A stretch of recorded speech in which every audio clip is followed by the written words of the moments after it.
Ouderen krijgen voorlichting babbeltrucs. Gilde Blitterswijk viert maandag.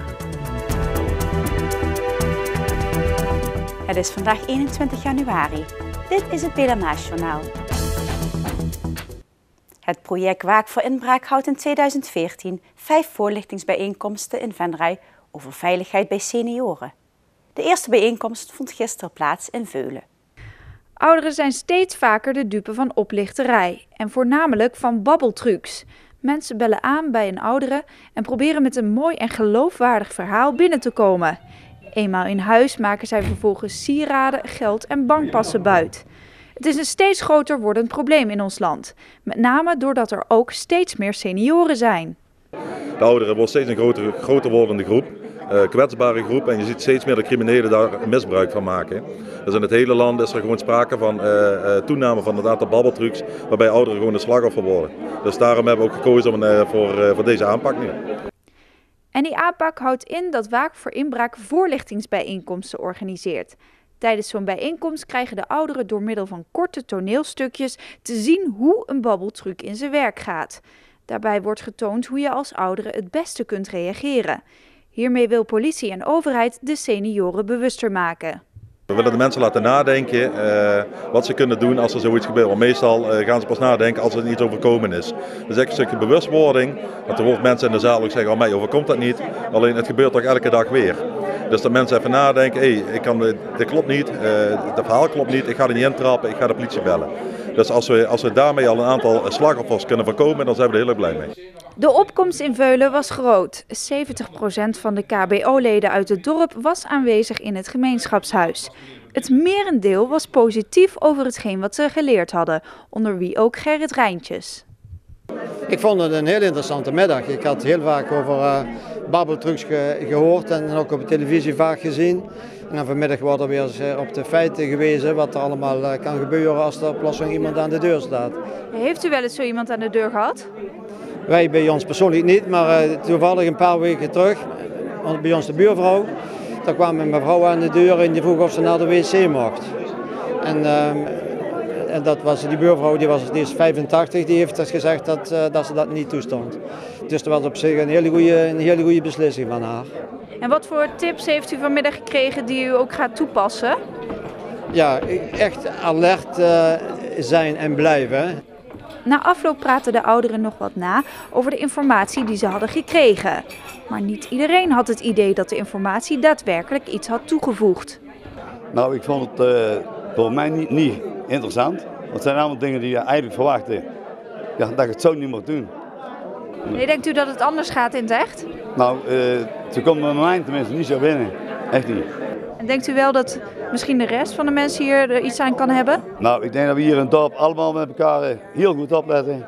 Dat er ergens iets vreemds gebeurt, dat we ook er zijn. De volgende voorlichting over babbeltrucs vindt plaats in Kasterij op 19 februari. Maandagavond tijdens de drukbezochte ledenvergadering van SV Venray is er een interim bestuur gekozen van 4 personen. Frank de Beer, Stef Peters, Theo van Stokkem en Stan Verhaag. Sinds 20 november 2013 verkeerde de voetbalclub in een bestuurscrisis. Toen stapte het vorige bestuur op. Het interimbestuur blijft een jaar aan. Zij gaan op korte termijn op zoek naar een voorzitter en penningmeester. Deze 2 nieuwe bestuursleden kunnen wellicht medio april door de leden worden gekozen. Vandaag werd door het Gilde van Blitterswijk het feest van patroonheilige Sint-Antonius-abt gevierd. Een feestelijke viering waarbij een bezoek werd gebracht aan het Sint-Antoniuskapelletje. De dag begon vanochtend traditiegetrouw met een heilige mis in de parochiekerk in Blitterswijk.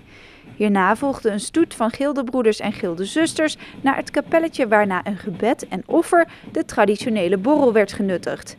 Het gilde bestaat sinds 1485. Op dit moment bestaat het gezelschap uit zo'n 70 leden. In totaal staan er denk ik dikke 80 personen op de ledenlijst, maar 70 en dat is dan inclusief de jeugdleden die nu nog op school zitten, dus die mogen vandaag helaas niet bij aanwezig zijn. En is het lastig voor jullie als vereniging om zoiets in stand te houden? Want het is iets wat heel lang al bestaat, maar ik kan me voorstellen dat de jeugd er niet om staat te springen om bij het gilde te gaan.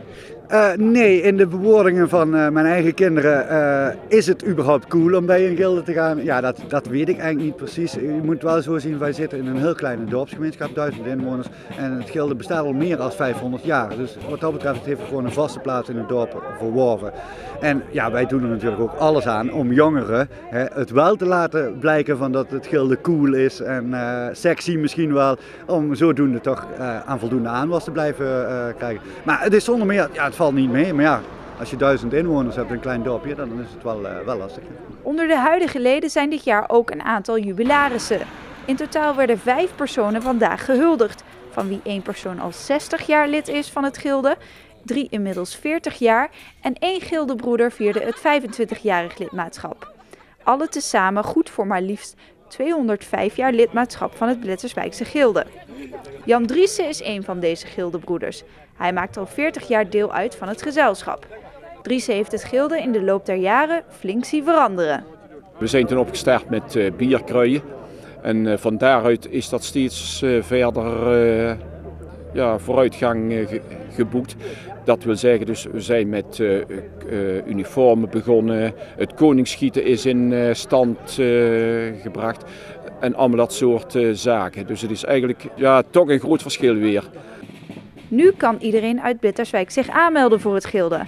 Maar dit was 40 jaar geleden ook wel anders. Toen dat tijd er was, toen statutueel vastgelegd, ik dacht zoiets van 34, 35 personen. Daar konden er nooit meer bij, dat aantal zal ook wel nooit gehaald zijn. Dat bleef altijd zo onder de 30 plus minus. Maar toen we eenmaal zijn begonnen met het koningsschieten, de uniformen kwamen er allemaal aan en dat soort zaken. Er kwamen ook vrouwen bij het gilde, wat heel belangrijk is in deze tijd. Want bij het OLS daar kan dat zelfs nog op een aantal plaatsen niet. En u zit er nu 40 jaar bij. Blijft u er nog een tijdje bij? Als het aan mij ligt, nog 40 jaar. Maar dat weet ik niet of ik dat zelf in de hand heb. En na het bezoek aan het Sint-Antoniuskapelletje begonnen de gildeleden aan hun jaarvergadering, waarbij warme braadworst werd geserveerd en de jubilarissen werden gehuldigd. Tot zover het Pelemaasjournaal. Tips kunt u mailen naar de redactie. Deze uitzending wordt herhaald tot en met woensdag 6 uur. Morgenavond is een herhaling van Venray in Bedrijf aan tafel. Weer of geen weer, bij ons is het altijd vakantieweer. Aankomende nacht is het half tot zwaar bewolkt. Tijdens opklaringen koelt het af tot beneden het vriespunt. Morgen overdag zijn er veel wolkenvelden, maar het blijft droog. Het wordt 's middags tijdens enkele zonnige perioden zo'n 5 graden. Bedankt voor het kijken en graag tot morgen.